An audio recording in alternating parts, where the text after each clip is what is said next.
جغرافیہ بھی ایک ہے, ہماری سٹرگل بھی ایک ہے. ہم نے برطانیہ کی غلامی کاٹی ہے اور اپنی جد و جہد کی ہے, کچھ مل کے کی ہے, کچھ الگ رہ کے کی ہے.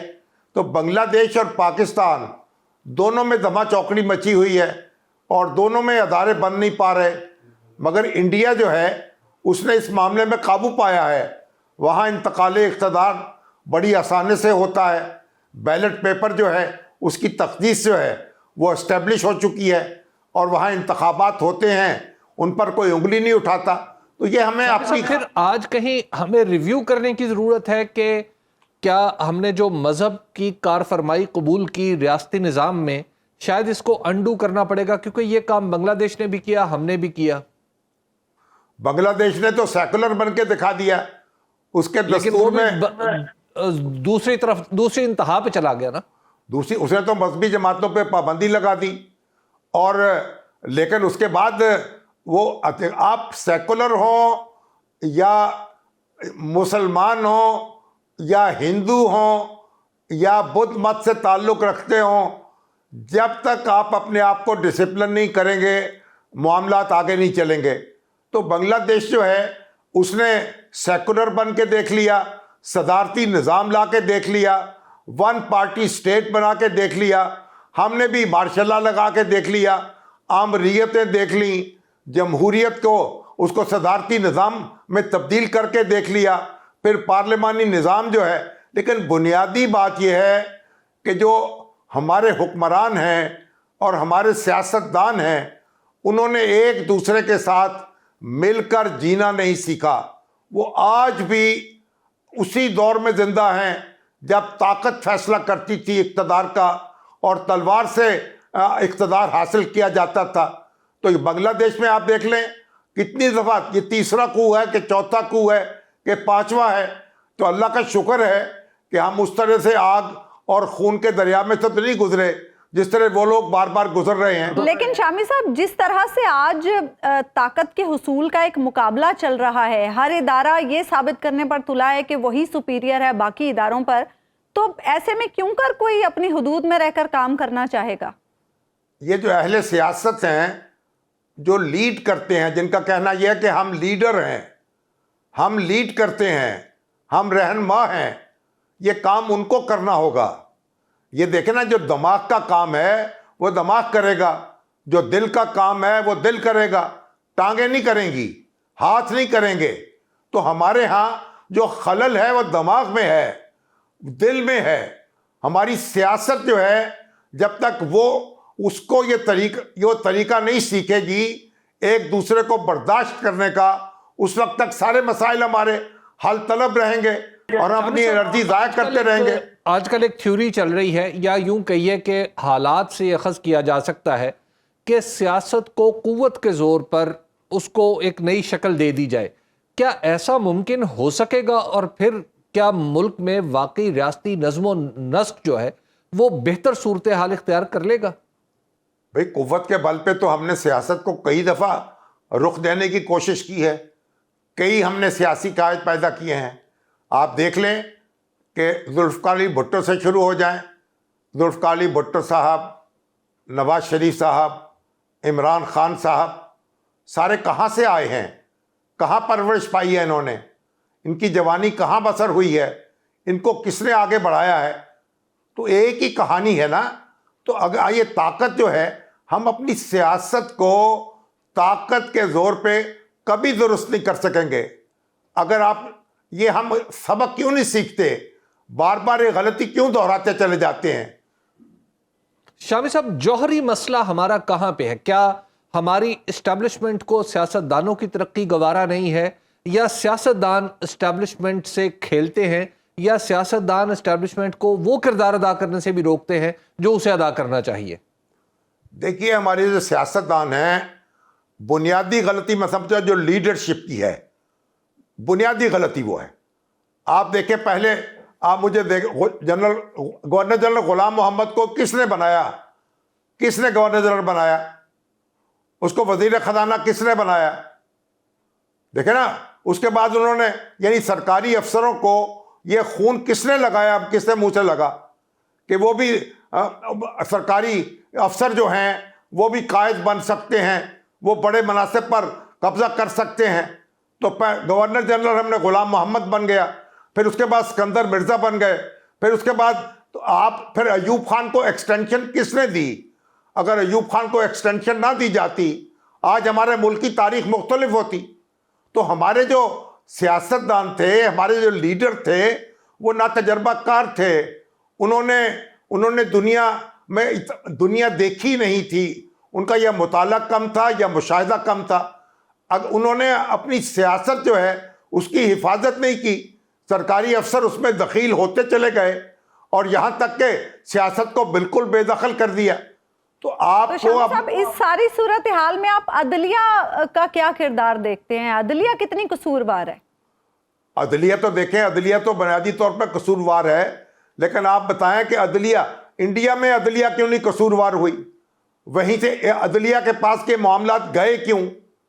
عدلیہ جب ہم نے یہ گورنر جنرل غلام محمد نے اسمبلی توڑی تو عدلیہ کے پاس معاملہ گیا, تو اسمبلی توڑی کیوں؟ اور جو ارکان تھے اسمبلی کے, انہوں نے خواجہ ناظم الدین کی ڈسمسل کے بعد دوبارہ کیسے حلف اٹھا لیا, محمد علی بورا کو کیسے قائد تسلیم کر لیا. تو ہم نے دیکھیں یہ سارے کام جو ہوئے ہیں. اور عدلیہ جو ہے, اب عدلیہ بھی غلاموں کی عدلیہ تھی, اور وہ جو ہمارے چیف جسٹس سے پہلے وہ گورنر جنرل ہاؤس میں جاتے تھے اور ملاقات کرتے تھے گورنر جنرل سے, اور وہ انہوں نے کیا دیا ملک کو؟ انہوں نے ہماری آزادی پر ہی خط تنسیق پھیر دیا.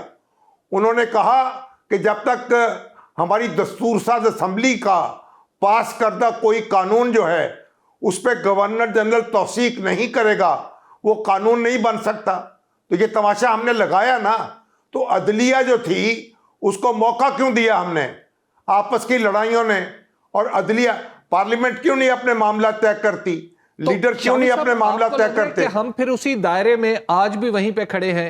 ایک طرف عدلیہ کا فیصلہ ہے, دوسری طرف حکومت کی للکار ہے, الیکشن کے اوپر سوالیہ نشان ہے, اسٹیبلشمنٹ کی طرف نظریں ہیں, کچھ ان سے خوف بھی ہے, کچھ کہیں ان سے محبت کے چشمے بہہ رہے ہیں. آخر ہم تو پھر وہیں کے وہیں ہیں. ایسا لگتا ہے کہ ایک دفعہ جو دیکھا ہوا یا پڑا ہوا ڈرامہ ہے ہماری آنکھوں کے سامنے دہرایا جا رہا ہے. دیکھیے ہماری بات, یہ پہلی بات تو یہ سمجھ لیں کہ جو یہ ہمارا حمام ہے اس میں سارے ننگے ہیں. کسی نے ایک بار, کسی نے 2 بار, کسی نے 3 بار اسٹیبلشمنٹ کے ساتھ مل کر اقتدار حاصل کیا ہے. تو آج یہ دعویٰ کیسے کرتے ہیں یہ آب زمزم میں دھلے ہوئے ہیں؟ تو جب آب زمزم میں دھلا ہوا کوئی نہیں ہے تو پھر سبق کیوں نہیں سیکھتے تاریخ سے؟ ایک دوسرے کو تسلیم کیوں نہیں کرتے؟ کیوں اسی اتار کے لونڈے کی طرف دیکھتے ہیں جس نے مرض میں مبتلا کیا ہے؟ تو جب آپ یہ دیکھیں لیڈرشپ کا بنیادی رول ہے, لیڈرشپ اکٹھی ہو جائے. ہم نے کیا ہے, ہم یہ طے کر لیں کوئی ایکسٹینشن نہیں ہوگی, ہم نے یہ قصہ ختم کر دیں, بات ختم ہو جائے گی. کیسے کہتی ہے ہمارے ہاں دما چوکڑی مچائی جاتی ہے. یہ باجوہ صاحب, فیض حمید صاحب کیا کر رہے تھے, کیا کیا غصے دے رہے تھے ایک دوسرے کو, اور کیسے منصوبے بنا رہے تھے, کبھی حکمرانوں کے ساتھ مل کے, کبھی اپوزیشن والوں کے ساتھ مل کے. اور نتیجہ کیا تھا بھئی, میں چیف بن جاؤں یا میں باقی رہ جاؤں.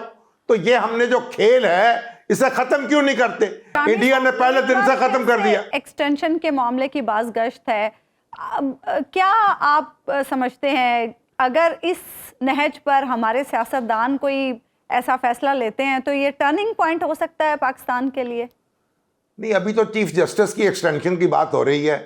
وہ تو جب تک اب 2/3 میجورٹی آپ کے پاس نہیں ہوگی وہ ترمیم کرنی پڑے گی دستور میں کہ آپ عمر بڑھا دیں ججوں کی ریٹائرمنٹ کی. تو وہ بھی ٹھیک ہے, وہ ہو سکتا ہے. یا ٹینیور مقرر کر دیں چیف جسٹس کا. یہ تجربہ پہلے بھی ہو چکا ہے, بھٹو صاحب کر کے دکھا چکے ہیں, چلا نہیں تھا. بھئی بات یہ, جو چیز آپ اگر قانون آئین میں تبدیلی کر سکتے ہیں تو کر کے دیکھ لیں. لیکن یہ آخر ہم افراد سے توقعات کیوں لگاتے ہیں, ان کی پرستش کیوں شروع کر دیتے ہیں, بت شکنی کا دعویٰ بھی کرتے ہیں اور بتوں کی پوجا بھی کرتے ہیں. یہ ہم کب اپنے آپ کو سنبھالیں گے؟ شامل صاحب, ایک معاملہ یہ بھی ہے کہ ہمارا جو سیاسی پرابلم ہے, سیاسی مسئلہ ہے. اب اس نے ایسا لگتا ہے کہ ریاستی نظم و نسق کے اوپر بھی اثر ڈالنا شروع کر دیا ہے. ہم نے دیکھا ہے بتدریج ادارے, خاص طور پر سول ادارے, اب کسی کام کے نہیں رہے, ان سے بہت زیادہ توقعات وابستہ نہیں کی جا سکتی. آپ اپنے تجربے سے بتائیے کہ کیا اب ہم واپس اپنے اداروں کو درست کر سکتے ہیں؟ جناب بات یہ ہے کہ کیوں نہیں کر سکتے. انہی اداروں نے بڑے کام کر کے دکھائے ہیں. ابھی آپ دیکھیں یہاں جو وبا آئی تھی کووڈ کی, کس نے سامنا کیا اس کا؟ یہی آپ کے ڈاکٹروں نے, یہی آپ کے افسروں نے. اس سے پہلے وہ ڈینگی آیا تھا, کس نے مقابلہ کیا؟ انہی لوگوں نے. جب یہ بات یہ ہے آپ ان کو کام کرنے کا موقع تو دینا. آپ تو ان کی خود مختاری طلب کر چکے ہیں. ابھی عمران خان صاحب نے کتنا ہنگامہ کیا تھا, میں تو پولیس کو خود مختار بنا دوں گا, میں انتظامیہ کو ڈی پولیٹیسائز کر دوں گا, وہ ٹینیور پروٹیکشن کروں گا. نتیجہ کیا نکلا؟ آپ نے بدتر حکومت قائم کر دی. کسی کی کوئی پروٹیکشن نہیں تھی. پتہ نہیں 6 دفعہ آئی جی بدل دیے, 10 دفعہ چیف سیکرٹری بدل دیے. تو آپ یہ تماچے ختم کر دیں, یہ آٹونومی دے دیں. یہ آپ جو سول سروس ہے اس کو تحفظ دیں, اور جو ہماری پولیس ہے اور جو دوسرے ادارے ہیں ان کو تحفظ دیں. وہ کام کر کے دکھا دیں گے. آپ تو کام کرنے ہی نہیں دیتے ہیں. آپ نے ان کی آزادی طلب کر لی ہے, ان کی خود مختاری طلب کر لی ہے. آپ تو ان کو آپ نے غلام بنا کے رکھ لیا ہے. تو غلام تو کوئی تھوڑی اپنا کارنامے سر انجام دیا کرتے ہیں. شامل صاحب یہ بتائیے گا کہ ہم خارجی حوالے سے کہاں کھڑے ہیں؟ کیونکہ ابتدا میں اگر میں 1947 میں جاؤں تو اس وقت ہمیں 2 پرابلمز تھے. ایک پرابلم اس وقت بھی تھا کہ بھارت کا جو رویہ تھا ہمارے ساتھ درست نہیں تھا, اور ہمیں امیڈیٹلی ایک جنگ بھی چھیڑنا پڑی. اور اس وقت جو دوسرا مسئلہ تھا وہ کسی درجے میں افغانستان تھا. آج کے دن بھی ہم دیکھ رہے ہیں کہ مسائل وہی 2 ہیں. افغانستان سے ہمیں مسئلہ ہے, ہمیں انڈیا سے مسئلہ ہے. کیا ہم کہیں غلطی تو نہیں کر چکے یا غلطی تو نہیں کرتے چلے جا رہے؟ دیکھیے, اگر آپ انڈیا میں جا کے سوال کریں تو وہ کہیں گے ہمیں پاکستان سے مسئلہ ہے. اگر افغانستان والوں کو پوچھیں تو وہ کہیں گے پاکستان سے مسئلہ ہے. تو بھائی ایک دوسرے کو مولد الزام ٹھہرا کر کب تک ہم ایک تماشا لگاتے رہیں گے؟ قائد اعظم نے ایک بنیادی بات کہی تھی انڈیا اور پاکستان کی ریلیشن شپ کے حوالے سے کہ یہ امریکہ کینیڈا کی ریلیشن شپ ہوگی. آپ اس میں واپس چلے جائیں, اپنی پوری کوشش کریں. انڈیا سے ہم نے کتنی بار کوشش کی ہے بات چیت کرنے کی, معاملات کو کیسے آگے بڑھایا ہے. واجپئی یہاں آئے نہیں تھے, نریندر مودی چل کے آئے نہیں تھے, پھر کس نے سبوتاج کر دیا ان کو؟ تو بھائی بات یہ ہے آپ اپنے ہاں یکسو ہو جائیں. خارجہ پالیسی وہی ہے. قائد اعظم نے جو کہا تھا انڈیا اور پاکستان 2 دشمن ملکوں کے طور پہ کنسیو نہیں کیے گئے تھے, انہیں ایک دوسرے کے ساتھ چلنا تھا. کینیڈا اور امریکہ کے تعلقات ان میں ہونے تھے. انڈیا کا جو قصور ہے وہ انڈیا کا ہے, جو ہمارا قصور ہے وہ ہمارا ہے. تو ہم کیوں نہیں آگے؟ ایک اور بات بھی بتائیے گا کہ ہم پچھلے کچھ عرصے میں خاص طور پہ 2000 کے بعد, اور اگر زیادہ اسپیسیفک کر لیں کہ تو 2008-9 کے بعد ہم دیکھ رہے ہیں کہ پاکستان کی جو عالمی اہمیت ہے اس میں بھی کچھ کمی آئی ہے, اور اس کا ثبوت ہمارے پاسپورٹ کی درجہ بندی ہے جو مسلسل نیچے کی طرف جا رہی ہے. تو پاکستان کیا کھو چکا ہے؟ پاکستان نے اس حوالے سے کہاں غلطی کی؟ اور بھائی جب پاکستان کے رہنے والے جو ہیں وہی پاکستان کے اوپر کیچڑ اٹھا لیں گے, وہ جو اوورسیز پاکستانیز ہیں وہ آج ہماری سیاست کی نظر ہو چکے ہیں. ہم سارے سیاست کر رہے ہیں, حدود و قیود تو ہمیں پتہ نہیں ہے. تو ہمارے ہاں جب ہم ہر جگہ کچکول لے کے پہنچیں گے تو کیا ہمارے پاسپورٹ کی عزت ہوگی؟ اور جہاں جائیں گے وہاں دنگا فساد کریں گے. ابھی متحدہ عرب امارات کیا کہہ رہا ہے؟ او بھائی آپ وہاں کیا تماشے کر رہے ہیں؟ ٹک ٹاک کس کی بنا رہے ہیں آپ؟ ان کے جو کس طریقے سے سوشل میڈیا جو ہے وہاں فتنہ پھیلا رہا ہے, اور جو جرائم ہو رہے ہیں ان میں پاکستانیوں کا کتنا بڑا حصہ ہے. سعودی عرب آپ سے کیا کہہ رہا ہے؟ بھائی بیکاریوں کو یہاں نہ بھیجو, یا کوئی ڈسپلن لے کے آؤ. اور پوری دنیا کیا کہہ رہی؟ تو بات یہ اپنے ملک کے اندر تو ڈسپلن لائیں, تعلیم کی طرف توجہ دیں, تربیت کی طرف توجہ دیں, سیاست جو ہے اس کو سنبھالیں. اگر ایک دوسرے سے لڑائی لڑتے رہیں گے, ایک دوسرے کو نیچا دکھاتے رہیں گے. اب پاکستان کے بارے میں کوئی منفی خبر آتی ہے, اوورسیز پاکستانیز اس پہ جشن مناتے ہیں, اس کو آگے پھیلاتے ہیں. اور سب اس کا مطلب ہے کہ جو پاکستان کے اندر ہم نے پولرائزیشن پیدا کی ہے, سیاست کو درست نہ کر کے یا درست سیاسی موقف نہ اختیار کر کے یا سیاست میں مداخلت کر کے, تو اس کے اثرات پھر ہر پاکستانی پہ آ رہے ہیں. یعنی علاج بہرحال یہیں پہ موجود ہے. دیکھیں, قائد اعظم نے پورے سب کانٹیننٹ کے مسلمانوں کو یکجا کر دیا تھا. ایک یعنی بمبئی سے لے کے کراچی تک, کلکتہ سے لے کے ڈھاکہ تک, ڈھاکہ سے لے کے پشاور تک, سب مسلمان جو تھے متحد ہو گئے تھے. اور ہم نے کیا کیا ہے, ہم تقسیم در تقسیم پہ لگے ہوئے ہیں, لڑانے پہ لگے ہوئے ہیں, نیچا دکھانے پہ لگے ہوئے ہیں. جو ہمارے لیڈر ہیں جن کو دعویٰ ہے بھائی نہ, وہ باہر دنیا میں کوئی کہتا میں پڑھ کے آیا ہوں, کوئی کہتا رہ کے آیا ہوں, وہاں نہیں دیکھا دنیا میں اقتدار کی جنگ کیسے لڑی جاتی ہے. انڈیا میں الیکشن نہیں ہوئے, برطانیہ میں نہیں ہوئے, امریکہ میں نہیں ہو رہے. جب الیکشن ہوتے ہیں جیتنے والے حکومت بنا لیتے ہیں, ہارنے والے اگلے الیکشن کی تیاری شروع کر دیتے ہیں. آپ نے کو انوکھا ملک بنایا ہے. جس طرح سے آج انفارمیشن اور ٹیکنالوجی کے دور میں, اور ہماری جو پاپولیشن ہے اس میں نوجوان بہت بڑی تعداد میں ہیں, اور بہت سارے نوجوان ایسے بھی ہیں جو انٹرنیٹ کے ذریعے کام کر رہے ہیں, روزگار کما رہے ہیں. ہم جس طرح سے انٹرنیٹ پر پابندیاں لگا رہے ہیں, جس طرح سے ہم سوشل میڈیا پر پابندیاں لگا رہے ہیں, کیا اس سے معاملات حل ہو جائیں گے ہمارے؟ اور بھائی جو انٹرنیٹ کو اور سوشل میڈیا کو اب لڑائی جھگڑے کے لیے استعمال کریں گے, فساد پھیلائیں گے, جس طرح برطانیہ میں آگ لگا دی سوشل میڈیا نے, ہر روز آگ لگانے پہ لگے رہیں گے, تو ہمیں یہ بھی تو دیکھنا چاہیے نا. ہم ان کو اب جو سوشل میڈیا کو بے لگام کیسے چھوڑ دیں, کوئی لگام تو اس کے لیے بھی ہونی چاہیے. تو ہمارا ملک ہے, یہ ہمارے لیڈر لوگ جو ہیں یہ کیوں نہیں سمجھتے ہیں, یہ اقتدار جو ہے یہ آنی جانی چیز ہے. ملک اقتدار سے بڑے ہوتے ہیں. پہلے بھٹو اور مجیب کی لڑائی میں ہم نے ملک کو توڑ دیا. اب آپ نے دیکھ لیں, اب یہ نواز شریف صاحب اور عمران خان کی لڑائی میں ہم کہاں پہنچے ہوئے ہیں. تو ہم کب تک یہ لڑائیاں لڑتے رہیں گے؟ کبھی تو آپ کہتے ہیں ہم تو بڑے, ایک صاحب کہتے ہیں میں بڑا سپورٹس مین ہوں. بھئی سپورٹس مین ہے تو سپورٹس مین اسپرٹ کہاں ہے آپ کی؟ آپ دنیا میں رہتے ہیں, جاتے ہیں, آتے ہیں, ایسے سیاست ہوتی ہے, ایسے انتخابات ہوتے ہیں, ایسے لوگوں کو. اب جو معاملات جس نہج پر پہنچ چکے ہیں, اگر ہم اداروں کی بات کریں, خان صاحب کی بات کریں, نواز شریف صاحب کی بات کریں, ریورس ہوتے آپ کو دکھائی دے رہے ہیں, یا پھر اس سے آگے ہمیں کسی نئی سمت کا تعین کرنا پڑے گا؟ یا یوں کہیے کہ اس سیٹ آف پیپل کے ساتھ آپ کو معاملات سلجھتے ہوئے دکھائی دیتے؟ آپ بھائی دیکھیں, ارشد ندیم جو ہے اس نے نیزہ پھینکا ایک دن اور پوری قوم کا موڈ تبدیل ہو گیا. تو موڈ تبدیل ہوتے کیا دیر لگتی ہے؟ جوہری طور پر تو ہم ایک ہیں نا. ہماری تقسیم مصنوعی ہے, ہماری لڑائی مصنوعی ہے, ہماری وحدت مصنوعی نہیں ہے. اپنے لیڈروں کو سنبھال لیں, ان کے اعلی کار بننے کی بجائے ان پر پہرا دیں, ان کی محنت کریں, ان کے گٹوں کو ہاتھ لگائیں. خدا کے لیے ہمارے اوپر رحم کھائیں, اپنی آرزوؤں کو کوئی کسی حدود و قیود میں لے آئیں, بات ختم ہو جائے گی.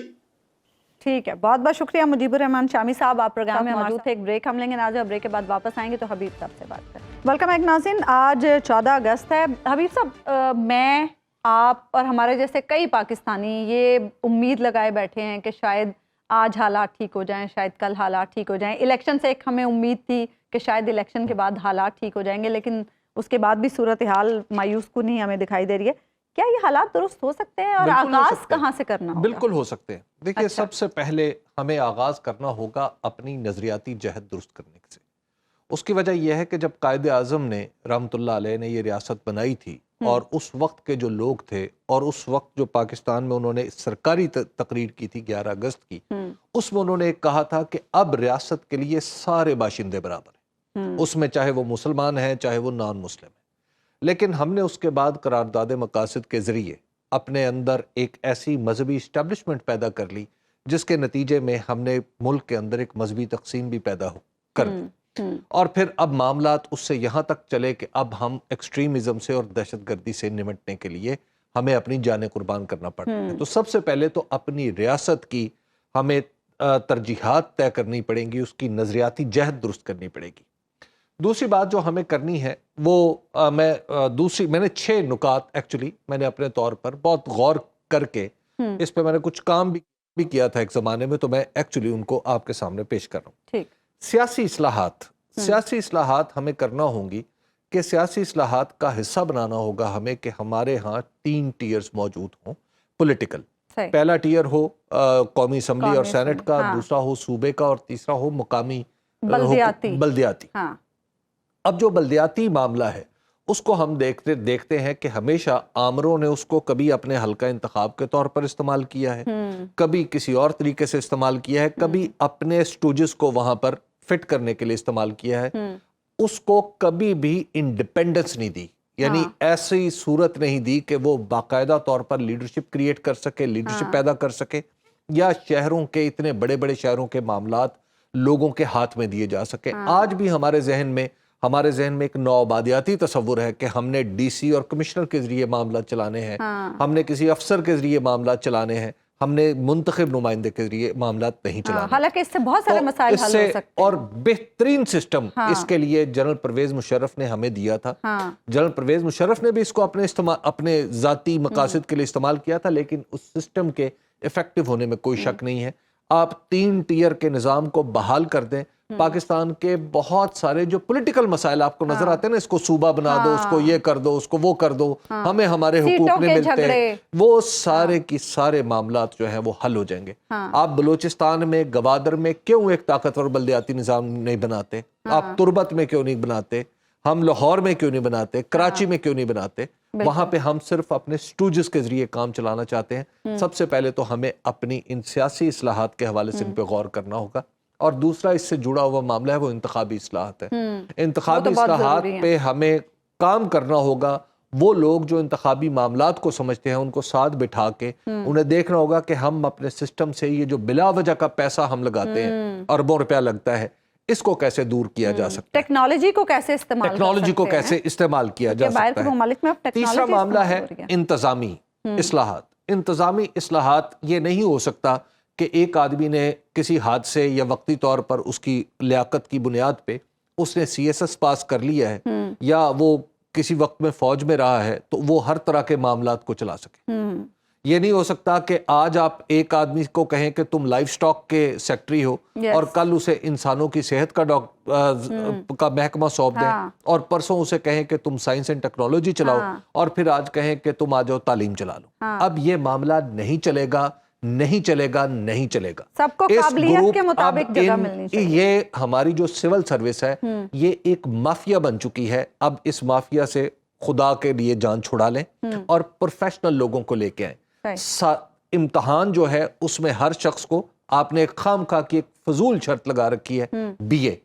بھائی BA کبھی آپ نے, یہ اس وقت تھا پاکستان بننے سے پہلے. بھائی آج آپ کے ہاں پروفیشنل لوگوں نے تعلیم حاصل کر رکھی ہے. آپ کو پتا ہونا چاہیے کہ جس نے کامرس اینڈ ٹریڈ میں جانا ہے اس نے MBA کیا ہو یا اس سے متعلقہ کوئی ڈگری لی ہو. جس نے آڈٹ اینڈ اکاؤنٹ سروس میں جانا ہے اس نے BCom یا MCom کیا ہو. جس نے انجینئرنگ سروسز ہیں اگر اس میں کسی نے آنا ہے تو آپ نے پھر انجینئرنگ کالج سے یا انجینئرنگ یونیورسٹی سے کوئی ڈگری لی ہو. اگر صحت کا معاملہ ہے تو پھر ڈاکٹرز کو آنے کی اجازت ہونی چاہیے. یہ کیا ہے کہ ہم نے جو پوری کی پوری سول سروس ہے وہ ہر ماجے گامے کے لیے کھول دی ہوئی ہے, اور اس میں رہی صحیح کسر جو ہے وہ آ کے ہمارے سیاستدان تباہی پھیر دیتے ہیں کہ اپنے سے یعنی ان لوگوں کو اعلیٰ ترین عہدوں پر لگا دیتے ہیں جن کے گریڈز ہی نہیں ہوتے. یعنی 17ویں گریڈ کا بندہ ہے وہ 19ویں گریڈ میں آفیشیٹ کر رہا ہے. اور آج بھی جو بھی شامی صاحب بات کر رہے تھے, آج بھی حالت یہ ہے کہ جو ہماری جو وفاقی حکومت ہے اور صوبائی حکومتیں ہیں وہ افسروں کے زور پہ چل رہی ہیں. بالکل. تو اور وہ بھی نالائق ترین افسروں کے زور پہ. اب آپ بتائیں کہ یہ اس طرح کام چل رہا ہے. میں ایک دفعہ چین گیا تو مجھے چین میں انہوں نے بتایا کہ پاکستان کے ساتھ کام کرتے ہوئے ہمیں مشکل کیا پیش آتی ہے. انہوں نے کہا آپ کا ایک تو یہ ہے کہ ٹرانسفر اینڈ پوسٹنگ اتنی زیادہ ہوتی ہے کہ ہمیں سمجھ نہیں آتی. دوسری بات ہے کہ کبھی وہ سائنس والا بندہ اٹھ کے آ جاتا ہے سیکٹری ٹریڈ بن کے, اور کبھی کوئی لائف سٹاک والا جانوروں کا ڈاکٹر جو ہے وہ وزارت خزانہ کا سیکٹری بن کے آ جاتا ہے. تو ہمیں نئے سرے سے انہیں باتیں سمجھانی پڑتی ہیں. تو لہٰذا دنیا جس سلسلے کو چھوڑ چکی ہے، اب آپ بھی اس ردے ہوئے نظام سے توبہ طائب ہو جائیں اور بات آگے بڑھائیں۔ اچھا حبیب صاحب، اگلے پوائنٹس جو ہیں وہ آپ کے ہم ایک بریک کے بعد سنتے ہیں، ایک بریک ہم لیں گے، ناظرین واپس آئیں گے تو گفتگو کے سلسلے کو آگے بڑھائیں گے۔ ویلکم بیک ناظرین، حبیب صاحب 6 نکات کے حوالے سے بات کر رہے تھے۔ جی حبیب صاحب، تیسرا نکتہ۔ جی، چوتھا نکتہ ہے عدالتی نظام۔ پاکستان کا جو عدالتی نظام ہے اس وقت مکمل طور پر وکلا کے نرغے میں چلا گیا۔ اچھا، پاکستان کے اندر جو وہ نوجوان جو سول جج بنتے ہیں، پھر وہ جس طرح سیشن جج بنتے ہیں، بالکل اس طرح انہیں ایک موقع پہ آ کے ہائی کورٹ میں بھی شامل ہونا چاہیے، انہیں بینچ پہ جانا چاہیے، انہیں سپریم کورٹ کا جج بھی بننا چاہیے۔ ہمارے ہاں جب سے یہ وکلا کے پاس گیا ہے سارے کا سارا عدالتی نظام، کہ صرف وکیل جو ہیں وہ جج بن رہے ہیں، اس کے نتیجے میں ہم نے بہت ساری جہاں پہ اچھی باتیں آئی ہیں وہاں پہ وکلا کو غیر معمولی اہمیت حاصل ہو گئی ہے عدالتی نظام میں، یعنی اس سے زیادہ ہو گئی ہے جتنی زیادہ ججوں کی ہے، بلکہ بعض اوقات تو ایسا لگتا ہے کہ وکلا ججوں کو بھی مجبور کر لیتے ہیں۔ تو اس وجہ سے ہمیں اب ان پروفیشنل ججز کو بھی دستور میں لکھا ہوا ہے کہ بھائی جس آدمی نے خاص عرصے تک قانونی پریکٹس کی ہے اس کو آپ لے کے آئیں۔ پروموشن کا طریقہ آپ سول جج میں سے، اگر کوئی 15 سال سے سول جج ہے اور بہت اچھا کام کر رہا ہے اور اس نے ٹائملی اپنے کیسز کا فیصلہ کیا ہے تو اس کو کیوں نہیں پروموشن مل سکتی؟ تو اس پہ کام کریں۔ تیسرا، معاف کیجیے گا، 5واں نقطہ ہے تعلیمی۔ یہ تعلیمی نظام جو ہے ہمارا، اسکولوں سے لے کے یونیورسٹی تک ہم بنیادی طور پر ایک گھٹیا قسم کے اسکول ہی بن کے رہ گئے، ہمیں یہ مان لینا چاہیے۔ ہمارا جس طرح ہمارے اسکول کے پرائمری اسکول کے ہیڈ ماسٹر کا طرز عمل ہوتا ہے، معاف کیجیے گا پاکستان کے اندر یونیورسٹیوں کے بیشتر وائس چانسلروں کا طرز عمل بھی وہی ہے۔ اور ایسے لطیفے نما لوگ یونیورسٹیز میں وائس چانسلر بنے بیٹھے ہیں کہ آپ سوچتے ہیں کہ کیا اس لطیفے کو اس کرسی پہ بیٹھنا بھی چاہیے تھا یا نہیں بیٹھنا چاہیے تھا؟ تو ایک تو یہ ہے کہ اب آپ اپنے تعلیمی نظام کے بارے میں کچھ غور و خوض کریں۔ یہ بات ذہن میں رکھیں کہ خفیہ ایجنسی کا کلیئر کردہ ہر آدمی ضروری نہیں وائس چانسلر بننے کے قابل بھی ہو۔ اچھا، ٹھیک۔ یہ جو آئی بی سے اور اسپیشل برانچ سے ہم لے کے آتے ہیں کہ جناب یہ آپ ذرا وہ کیا ہے جی کہ انہوں نے کلیئر کر دیا تو یہ بندہ وائس چانسلر بننے کے قابل ہو گیا۔ ہمیں اپنے اب یہ جو نو آبادیاتی طریقے ہیں ان کو بدلنا ہوگا۔ اور اس حوالے سے ایک اہم بات یہ ہے کہ اب ہمیں اس بات پہ غور کرنا ہے کہ کیا یونیورسٹیوں کی ضرورت بھی ہے ہمیں کہ نہیں۔ آج کی دنیا جو اے آئی کی دنیا ہے، آج کی دنیا میں ہم ایک نکمے پاکستانی استاد سے پڑھنا پسند کریں گے یا ایک بہترین اس پاکستانی سے جو دنیا کی کسی بڑی یونیورسٹی میں پڑھا رہا ہے اور ہم اسے آئی ٹی کے ذریعے ہم کہیں کہ آپ ہماری کلاس لیں، آپ ہمیں پڑھائیں۔ آج یونیورسٹی کا تصور آپ پاکستان کو اس حوالے سے پہلا قدم اٹھانا چاہیے کہ ہم کہیں کہ ہمیں اب یہ مورٹر اینڈ برکس کی یونیورسٹیاں نہیں چاہیے، اور ان یونیورسٹیوں کو تحقیق پہ ڈالیں۔ یہ جو رٹو توتے آپ بنا کے بھیج رہے ہیں نا، ایسے نکمے یونیورسٹیوں سے نکل رہے ہیں کہ ہمارے پاس تو آتے رہتے ہیں، آپ ان کا ٹیسٹ لیں تو کسی کھاتے کے لوگ نہیں ہیں، اور ہنر بھی سکھائیں، اور اپنے اس بات پہ بھی غور کریں کہ آپ نے جو میٹرک والا سسٹم ہے اس کو کیمبرج کی طرز پہ ڈھالیں تاکہ بچوں کو سوچنے کی عادت پڑے۔ یہ نالائق جو رٹو آپ پیدا کر رہے ہیں یہ دنیا کو نہیں چاہیے۔ کلوزنگ پہ جانے سے پہلے چھٹا پوائنٹ وہ ہے ہمارا معاشی نظام۔ ہمارے معاشی نظام میں صرف ایک کام کرنے کا ہے، وہ یہ ہے کہ کوئی ریاست نہ کسی ادارے کی مالک ہو نہ کسی بزنس کا حصہ، اور اپنی بیوروکریسی کو سمجھائیں کہ پاکستان کو چلانے والے وہ لوگ ہیں جو روزانہ کوئی خرادیہ ہے وہ پاکستان کو چلا رہا ہے، وہ ویلڈر ہے جو پاکستان کو چلا رہا ہے، وہ ڈرائیور ہے ٹرکس جو لے کے جاتا ہے وہ پاکستان کو چلا رہا ہے۔ یہ پاکستان کو چلانے والے یہ مچھندر جو ایس او ایز میں بیٹھے ہوئے ہیں، اسٹیٹ اونڈ انٹرپرائزز میں، یا مختلف اداروں نے مختلف طرح کے ادارے کھڑے کر لیے ہیں، یہ ان سے اب جان چھڑا لیں۔ ہمیں کچھ اگر پاکستان کو آگے بڑھانا ہے تو ہمیں اپنے حکومت کو بزنس میں سے نکالنا ہے۔ اب اگر ہم نے نکال لیا تو انشاءاللہ العزیز میں آپ کو عرض کروں یہ کام ہم کر لیں تو یہ کام وہ نہیں ہے کہ جو میں نے کوئی دریافت کیے ہیں، یہ کام وہ ہے جو سارے پاکستان کے لوگ اپنی ریاست کو وقتاً فوقتاً سمجھاتے رہتے ہیں، وما علینا الا البلاغ۔ لیکن ایک بات میں آپ کو عرض کروں، میں پاکستان، مجھے آج اس بات کی سب سے زیادہ خوشی ہوتی ہے کہ میں ایک آزاد ملک کا شہری ہوں، اور مجھے آج کا 14 اگست پہ میں پریشان بھی. اس کی وجہ یہ ہے کہ میں اب زندگی کے جس حصے میں داخل ہو رہا ہوں میں دیکھ رہا ہوں کہ ہر 14 اگست جو پچھلا ہوتا ہے اس سے اگلا 14 اگست جب آتا ہے تو میری ریاست کا نظم و نسق کمزور پڑ رہا ہے. ہاں میں وہ 14 اگست جو میں جھنڈیاں اٹھا کے اپنے گھر پہ جھنڈیاں لگائی تھیں میں آپ کو عرض کر کہ وہ 14 اگست اس وقت میری ریاست زیادہ تگڑی تھی. آج ہمارا ملک کمزور پڑ رہا ہے. خدا کے لیے اس کو سنبھالے. آزادی مبارک. ہمیں اجازت دیجیے. اللہ نے کے